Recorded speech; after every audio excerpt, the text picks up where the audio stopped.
જય સ્વામિનારાયણ વિદ્યાર્થી મિત્રો, આજના લેક્ચરમાં ચેપ્ટર નંબર 3 સુરેખ પથ ઉપર ગતિ એટલે કે લેક્ચર નંબર 4 ચેપ્ટર નંબર 3ની અંદર લાઈવ લેક્ચરમાં લેક્ચર નંબર 4માં આજે આપણે મિત્રો એક નવી થિયરીનો અભ્યાસ કરવા જઈ રહ્યા છીએ, જેનું નામ છે સાપેક્ષ વેગ.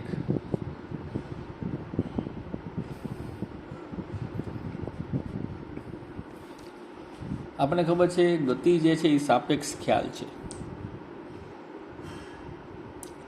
એટલા માટે જ્યારે પણ કોઈ પણ પદાર્થની ગતિની ચર્ચા કરતા હોય આપણે, ત્યારે તેના વેગનું સાપેક્ષ મૂલ્ય લેવું જરૂરી બને છે.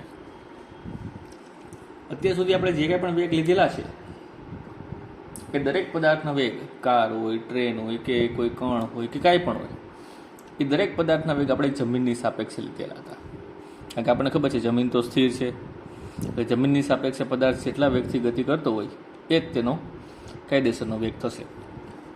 પરંતુ મિત્રો જ્યારે આવો કિસ્સો હોય, આપણે એક્ઝામ્પલ સાથે ચર્ચા કરીએ કે આ એક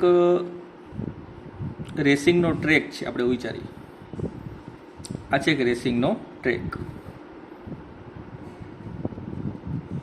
જેમાં બે કાર એ અને બી, ધારો કે છે કાર એ, આ છે કાર એ અને આ છે કાર બી. બંને કારના નામ આપી દઈએ. આ છે કાર નંબર એ અને આ છે કાર નંબર બી. ધારો કે કાર નંબર એ જે છે એ વી એ જેટલા વેગથી ગતિ કરે છે અને કાર નંબર બી છે એ વી બી જેટલા વેગથી ગતિ કરે છે. ધારો કે બંનેનો વેગ અચળ છે. આપણે વિચારીએ તો તમને ખબર છે એ કાર એ બી કરતાં આગળ છે, તો બીની સાપેક્ષે એ કેટલા ઝડપથી આગળ છે અથવા તો એની સાપેક્ષે બી કેટલા ઝડપથી પાછળ છે, જ્યારે આવી ચર્ચા કરવી હોય ત્યારે આપણે સાપેક્ષ વેગનો ખ્યાલ જરૂરી બને છે.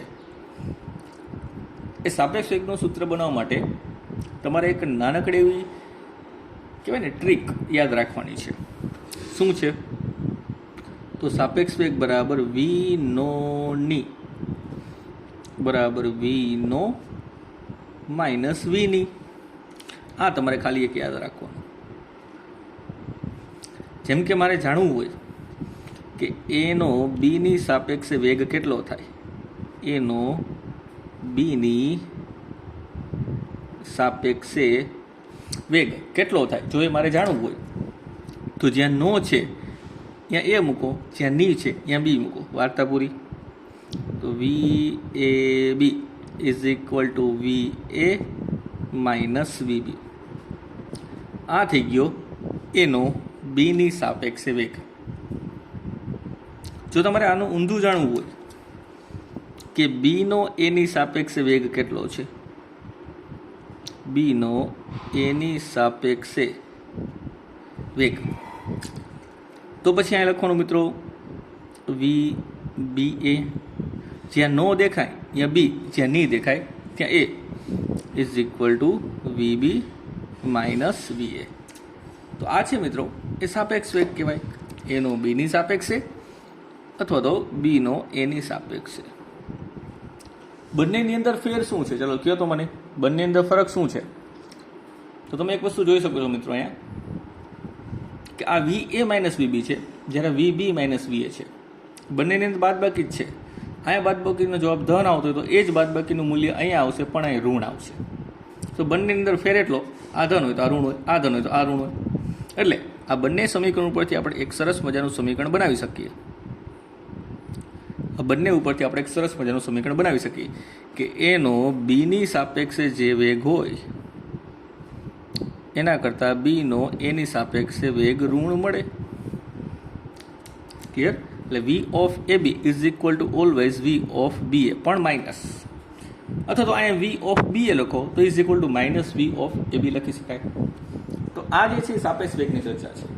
જ્યાં એ અને બી છે મિત્રો, આ ખાલી આપણે એ અને બી લખેલા છે, એ ખરેખર છે શું?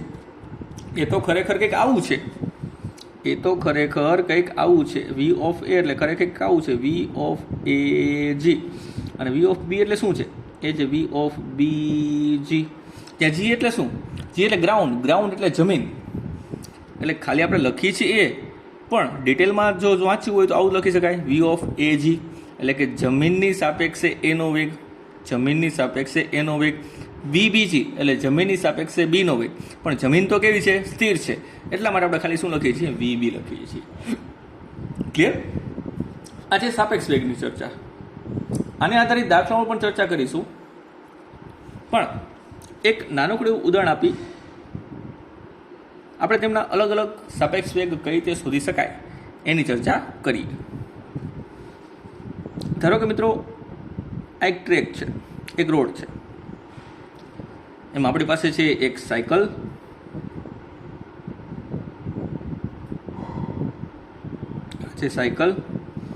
એક છે કાર અને એક છે સ્કૂટર.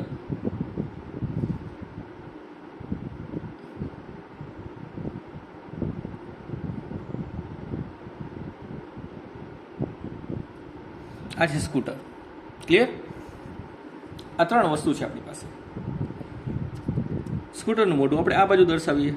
ધારો કે સ્કૂટર આ બાજુ ગતિ કરે છે, એટલે હેન્ડલ આપણે આ બાજુ દર્શાવીએ. સ્કૂટર જાય છે મિત્રો આ બાજુ, કાર જાય છે આ બાજુ, અને સાયકલ પણ જાય છે આ બાજુ. Cycle four C. ચલો તો પછી કારને સંજ્ઞા આપવી પડશે. ચલો આપણે સાયકલને આપણે બી આપી, બાઇસિકલ. બાઇસિકલ ફોર બી, કાર ફોર સી અને સ્કૂટર ફોર એસ. ધારો કે આનો વેગ છે મિત્રો 10 મીટર પ્રતિ સેકન્ડ. આનો વેગ છે મિત્રો 30 મીટર પ્રતિ સેકન્ડ. આનો વેગ છે મિત્રો 20 મીટર પ્રતિ સેકન્ડ. ક્લિયર? તો એકબીજાના સાપેક્ષ વેગ કઈ રીતે શોધવા એ તમને કહું. તો જ્યારે મિત્રો બે અલગ અલગ દિશામાં વેગની ચર્ચા કરવામાં આવે ત્યારે કોઈ એક દિશામાંનો વેગ તમારે ધન પસંદ કરવો, તો તેની વિરુદ્ધ દિશામાંનો વેગ તમારે ઋણ પસંદ કરવો પડશે. આને ધન કયો તો આને ઋણ કયો, આને ધન કયો તો આને ઋણ કયો. કોઈ પણ એક દિશામાંનો વેગ ધન તો સામેની બીજી દિશામાંનો વેગ કેવો થવો જોઈએ? ઋણ થવો જોઈએ. એટલે કે આવું લખી શકાય કે તમારે સ્કૂટરનો વેગ લખવો હોય ને VS, તો એ થશે 20 મીટર પ્રતિ સેકન્ડ ખરો, પણ કેવો? માઇનસ. તમારે સાયકલનો વેગ લખવો, કારનો વેગ લખવો હોય તો એ થશે 30 મીટર પ્રતિ સેકન્ડ, પણ કેવો? પ્લસ. અને બાઇસિકલનો વેગ તમારે લખવો હોય તો એ પણ થશે પ્લસ 10 મીટર પ્રતિ સેકન્ડ. આ દરેકના વેગ જમીનની સાપેક્ષે લેખા કહેવાય. આપણે આ દરેકના વેગ કોની સાપેક્ષે લેખા? જમીનની સાપેક્ષે લેખા કહેવાય. હવે એકબીજાના સાપેક્ષ વેગની ચર્ચા કરીએ. ચલો એકબીજાના સાપેક્ષ વેગની ચર્ચા કરીએ. ધારો કે પહેલા આપણે શોધીએ કે આવું VBC. આ શું કહેવા માંગે છે? કારનો બાઇસિકલની સાપેક્ષે વેગ. ચલો તો VBC બરાબર શું થાય? તો કે VB માઇનસ VC. VB કેટલું છે મિત્રો? 10. VC કેટલું છે? 30. જવાબ શું આવ્યો? માઇનસ 20 મીટર પ્રતિ સેકન્ડ. આ તમને શું પૂછે છે કે ભાઈ બાઇસિકલનો વેગ કારની સાપેક્ષે કેટલો છે? તો તમે જોઈ શકો છો બાઇસિકલની ઝડપ ઓછી છે, કારની ઝડપ વધારે છે. એટલે ઓબ્વિયસ વસ્તુ છે, સાયકલ ધીમે ચાલવાની છે, કાર ફાસ્ટ ચાલવાની છે. તો સાયકલ જે છે એ કારની સાપેક્ષે કેટલી ઓછી ઝડપથી ચાલશે? ઓછી ઝડપ છે એટલા માટે માઇનસ છે, એના કરતાં પાછળ છે, એના કરતાં ઓછી ઝડપે ચાલે છે અથવા પાછળ છે, એટલા માટે આપણે જવાબ શું મેળવ્યો? માઇનસ 20 મીટર પ્રતિ સેકન્ડ. અને તમારે જો આ વેગની દિશા દર્શાવી હોય તો માઇનસ હોવાથી સાયકલનો કારની સાપેક્ષનો વેગ એ આ દિશામાં મળશે, કારણ કે માઇનસ છે એટલા માટે. એવી જ રીતે ધારો કે બીજો પોઈન્ટ આપણે વિચારીએ. મારે આવું લખવું છે V ઓફ S C, એટલે કે સ્કૂટરની સાપેક્ષે કારની સાપેક્ષે સ્કૂટરનો વેગ. એટલે લખી શકાય VS માઇનસ VC. VS એનો જવાબ છે માઇનસ 20, માઇનસ કારનો જવાબ છે માઇનસ 30, એટલે આનો જવાબ આવશે માઇનસ 50 મીટર પ્રતિ સેકન્ડ. એટલે કે સ્કૂટર જે છે એ કારની સાપેક્ષે 50 મીટર પ્રતિ સેકન્ડની ઝડપે ચાલી રહ્યું છે, પણ વિરુદ્ધ દિશામાં, કાર કરતાં વિરુદ્ધ દિશામાં, એટલા માટે માઇનસ. અને ધારો કે આવું વિચારીએ આપણે, બાઇસિકલનો વેગ અથવા તો સ્કૂટરનો વેગ બાઇસિકલની સાપેક્ષે, તો શું થશે? VS minus VB. તો VS છે મિત્રો -20 અને VB છે -10. તો સ્કૂટર જે છે એ બાઇસિકલની સાપેક્ષે 30 મીટર પ્રતિ સેકન્ડની ઝડપે ડાબી બાજુ જઈ રહ્યું છે. કઈ બાજુ? ડાબી બાજુ.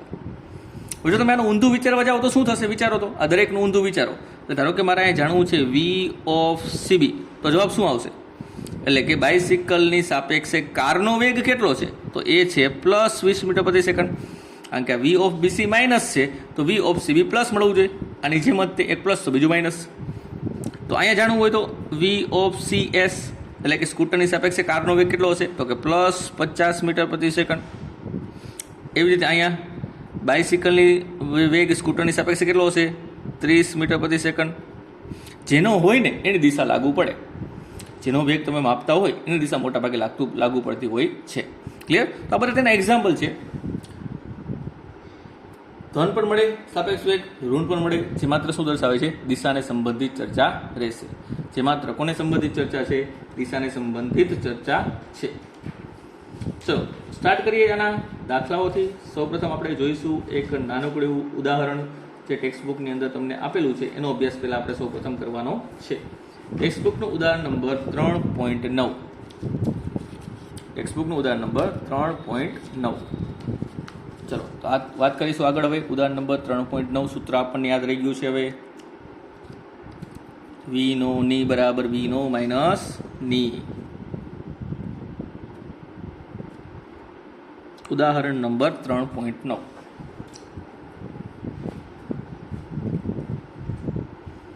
ચલો શું કહે છે? બે સમાંતર રેલવે ટ્રેક ઉત્તર દક્ષિણ દિશામાં છે. ધારો કે મિત્રો આ છે ઉત્તર દિશા, આ છે દક્ષિણ દિશા, અને બે ટ્રેક અહીંયા આપેલા છે સમાંતર એકબીજાને ઉત્તર દક્ષિણ દિશામાં. ક્લિયર? શું કહે છે? ટ્રેન A ઉત્તર તરફ 54 કિલોમીટર પ્રતિ અવરની ઝડપે અને ટ્રેન B દક્ષિણ તરફ 90 કિલોમીટર પ્રતિ અવરની ઝડપે ગતિ કરે છે. બે ટ્રેન છે. ધારો કે મિત્રો આ છે ટ્રેન A અને આ છે ટ્રેન B. આ છે ટ્રેન A, આ છે ટ્રેન B. ટ્રેન B દક્ષિણ તરફ અને ટ્રેન A ઉત્તર તરફ ગતિ કરે છે. એના જે વેગ આપેલા છે કોરેકોરા એ હંમેશા જમીનની સાપેક્ષે જ હોય. VA અને VB કેટલા આપેલા છે? VA અને VB. મિત્રો VA ની કિંમત તમને અહીંયા આપેલી છે. VA બરાબર 54 કિલોમીટર પ્રતિ અવર. એટલે થશે મિત્રો 54 કિલોમીટરને મીટરમાં ફેરવવા માટે કેટલા વડે ગુણવાના? 1000 વડે ગુણવાના. છેદમાં કલાકને સેકન્ડમાં ફેરવવા માટે કેટલા વડે ગુણવાના? 3600 વડે ગુણવાના. તો આ સાથે મિત્રો 54 ગુણ્યા 1000 ભાગ્યા 3600 મીટર પ્રતિ સેકન્ડ. એટલે આનો જવાબ આવશે મિત્રો 15 મીટર પ્રતિ સેકન્ડ. અને આ જ રીતે બી ટ્રેનનો વેગ છે મિત્રો 90 કિલોમીટર પ્રતિ અવર. તો એને પણ આપણે મીટર પ્રતિ સેકન્ડમાં ફેરવીએ તો 90 ગુણ્યા 1000 ભાગ્યા 3600 એટલે ફરી જશે મીટર પ્રતિ સેકન્ડમાં. અને આનો જવાબ આવશે મિત્રો તમારી પાસે 25 મીટર પ્રતિ સેકન્ડ. કોના બરાબર? PB બરાબર. આ કોના બરાબર? VA બરાબર. ફરક કેટલો મિત્રો એ ધ્યાન આપજો. તમને કીધું એ પ્રમાણે જ્યારે બે અલગ અલગ દિશામાં ગતિની ચર્ચા કરવાની આવે ત્યારે તમારે કોઈ એક દિશામાંના વેગને ધન તો સામેની બીજી દિશામાંના વેગને કેવો લેવો પડશે? ઋણ લેવો પડશે. તો ધારો કે આપણે ઉત્તર દિશામાંના વેગને આપણે ધન ગણીશું અને દક્ષિણ દિશામાંના વેગને આપણે કેવો ગણીશું? ઋણ.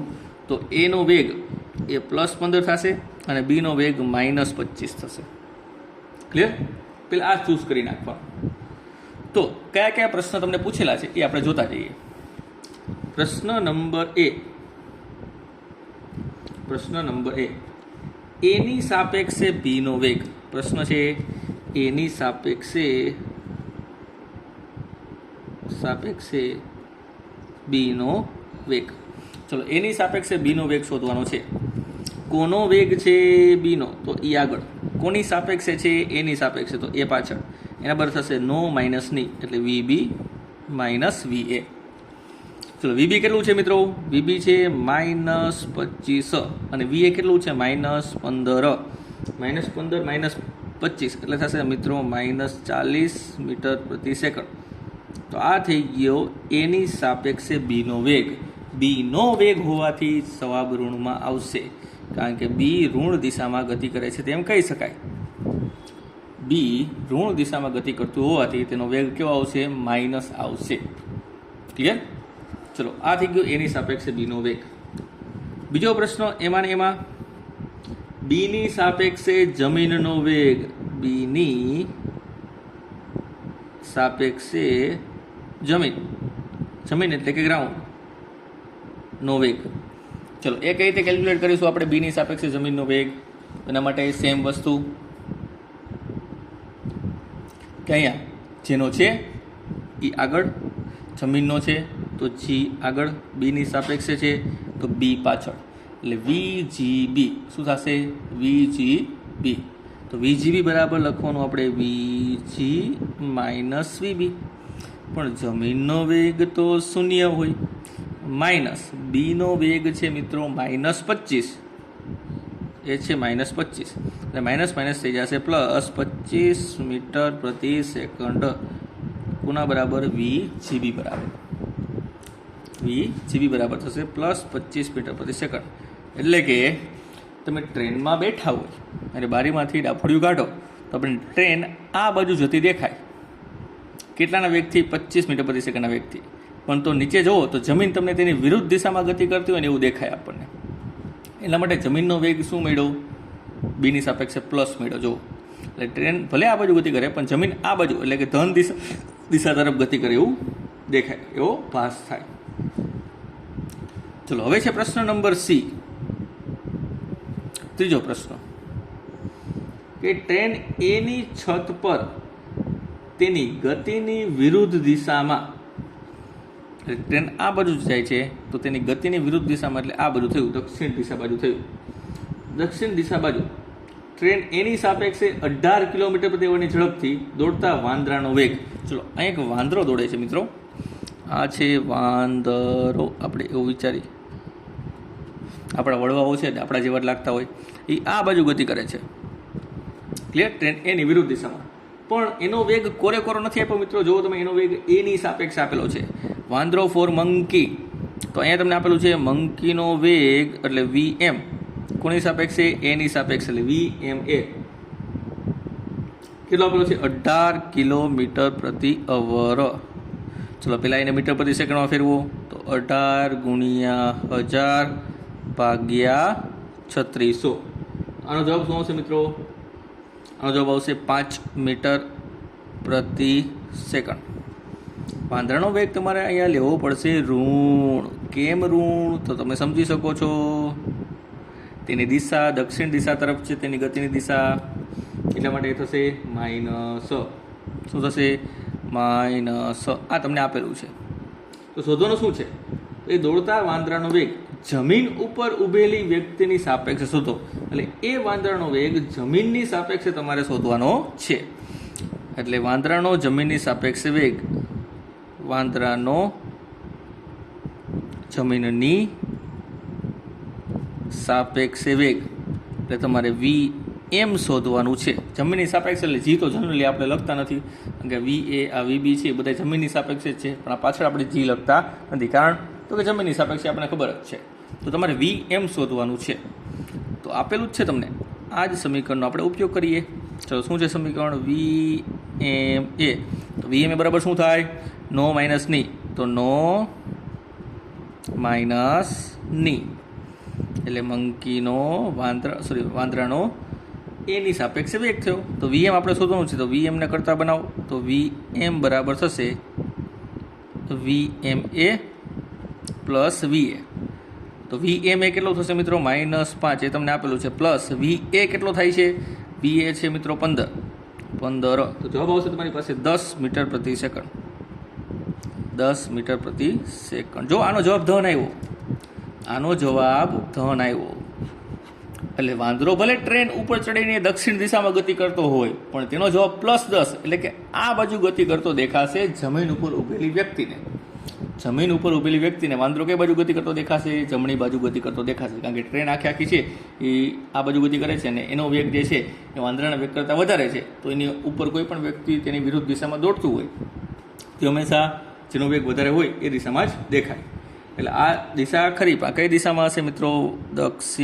ઉત્તર દિશામાં. કઈ દિશામાં?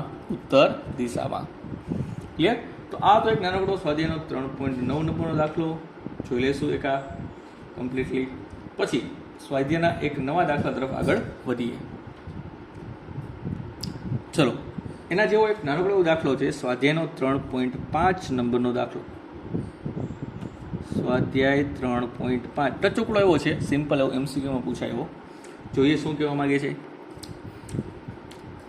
રકમ છે મિત્રો, એક જેટ પ્લેન 500 કિલોમીટર પ્રતિ અવરની ઝડપે ઉડી રહ્યું છે અને એ જેટ પ્લેનની સાપેક્ષે 1500 કિલોમીટર પ્રતિ અવરની ઝડપે દહન ઉત્પાદનને બહાર કાઢી રહ્યું છે. એટલે કે એમાંથી જે ધુમાડો નીકળતો એ બહાર નીકળે છે તેની સાપેક્ષે.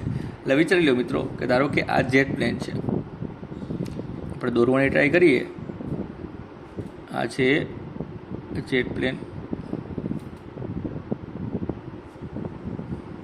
ગુરુકુલનું છે, ગુરુકુલ 4G. ચલો, એ જમણી બાજુ ગતિ કરી રહ્યું છે. જેટ પ્લેન ધારો કે આ દિશામાં ગતિ કરી રહ્યું છે અને એનો વેગ, જેટ પ્લેન છે એટલા માટે તમે VG પણ લખી શકો અને VP પણ લખી શકો. તો તેનો વેગ છે મિત્રો VJ. ધારો કે કેટલો છે? 500 કિલોમીટર પ્રતિ અવર. તો એ વેગ VJ એ તમને આપેલું છે 500 કિલોમીટર પ્રતિ અવર. અને જો પ્લેન આ બાજુ ગતિ કરતું હોય તો આપણને ખબર છે મિત્રો ધુમાડો આ બાજુ જ નીકળતો હોય. તો પછી અહીંયાથી જે ધુમાડો નીકળે છે એ આ બાજુ ગતિ કરતો હોય ને, આ બાજુ નીકળતો હોય ને. એ ધુમાડાનો વેગ, ધુમાડો આપણે એને ધારી લઈએ ગેસ. સારું કે ધુમાડો છે એટલે ગેસ છે. તો એનો વેગ આપેલો છે પણ સાપેક્ષ વેગ આપેલો છે, કોરો VG નથી આપેલો. ધુમાડાનો વેગ, ધુમાડો G4 ગેસ. અહીં લખીને શું? G4 એટલે શું છે? G4 ગેસ, ગેસ એટલે કે ધુમાડો. અને J4 જેટ પ્લેન એટલે પ્લેન. એટલે સંજ્ઞા કઈ ઉપયોગ કરેલી છે તમને ખબર હોય તો એ ધુમાડાનો એટલે VG નો કોની સાપેક્ષે? જેટ પ્લેનની સાપેક્ષે. એટલે GJ આપેલું છે, VGJ જેટ પ્લેનની સાપેક્ષે ધુમાડાનો વેગ કેટલો આપેલો છે? 1500 કિલોમીટર પ્રતિ અવર. 1500 કિલોમીટર પ્રતિ અવર. પણ આ દિશામાં હોવાથી આપણે પસંદ કરવી પડશે કે આને જો તમે પ્લસ લ્યો તો આ દિશાને તમારે માઇનસ લેવી પડે. એટલે આનો વેગ થશે -1500 કિલોમીટર પ્રતિ અવર. તો પ્રશ્ન શું છે? આ તો રકમ થઈ, આટલી તો શું થઈ? રકમ. હવે પ્રશ્ન શું છે કે જમીન ઉપર ઉભેલા કોઈ અવલોકનકારની સાપેક્ષે દહન ઉત્પાદનોની ઝડપ કેટલી હશે?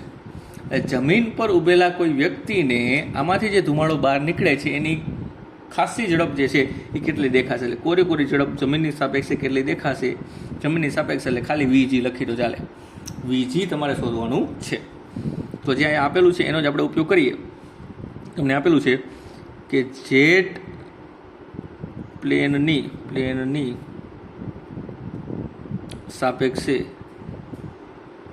ધુમાડાનો વેગ એટલે કે દહન ઉત્પાદનનો વેગ એ થશે VGJ બરાબર. સૂત્ર અનુસાર શું થાય? તો VG માઇનસ VJ. આપણે શું શોધવાનું છે? આપણે શોધવાનું છે VG. તો VG બરાબર થશે VGJ minus VJ. Sorry, plus થઈ જશે. આ બધું જશે એટલે પ્લસ થઈ જશે. આ કેટલું આપેલું છે? આ આપેલું છે -1500 અને VJ કેટલું છે? +500. એટલે જવાબ આવશે મિત્રો -1000. હાલો, તેનું મૂલ્ય તો કિલોમીટર પ્રતિ અવર છે મિત્રો. કિલોમીટર પ્રતિ અવરમાં રાખશું, કિલોમીટર પ્રતિ અવર. બોલો, તેનું મૂલ્ય તો 1000 જ ગણાશે. પણ એ વ્યક્તિને ધુમાડો કઈ બાજુ જતો દેખાશે એ નિશાની ઉપરથી નક્કી થશે. વ્યક્તિ અહીંયા ઊભેલો હોય, જેટ પ્લેન આ બાજુ ગતિ કરતી હોય તો ઋણ નિશાની હોવાથી આ ધુમાડાનો વેગ જેટ પ્લેનની વિરુદ્ધ દિશામાં હશે. પ્લેનની વિરુદ્ધ દિશામાં. કેમ? તો કે ઋણ નિશાની બીજું કાંઈ નથી સૂચવતું. ઋણ નિશાની માત્ર શું સૂચવે છે કે તેનો વેગ જે છે એ જેટ પ્લેનની વિરુદ્ધ દિશામાં છે. તેનો વેગ છે મિત્રો ક્યાં છે? જેટ પ્લેનની વિરુદ્ધ દિશામાં. ક્લિયર? તો આ તો સ્વાધ્યાયનો 3.5 નંબરનો દાખલો મિત્રો. આજે આ બે દાખલા અને સાપેક્ષ વેગ વ્યવસ્થિત જોઈ લેવું પહેલાં. પછી આ તો સિમ્પલ દાખલા થયા, તેના આધારિત આપણે બીજા સાપેક્ષ વેગના નવા દાખલાઓની ચર્ચા કરીશું પરંતુ અત્યારે નહીં, નેક્સ્ટ લેક્ચરમાં. તો મળીએ મિત્રો નેક્સ્ટ લેક્ચરમાં. ત્યાં સુધી જય સ્વામિનારાયણ.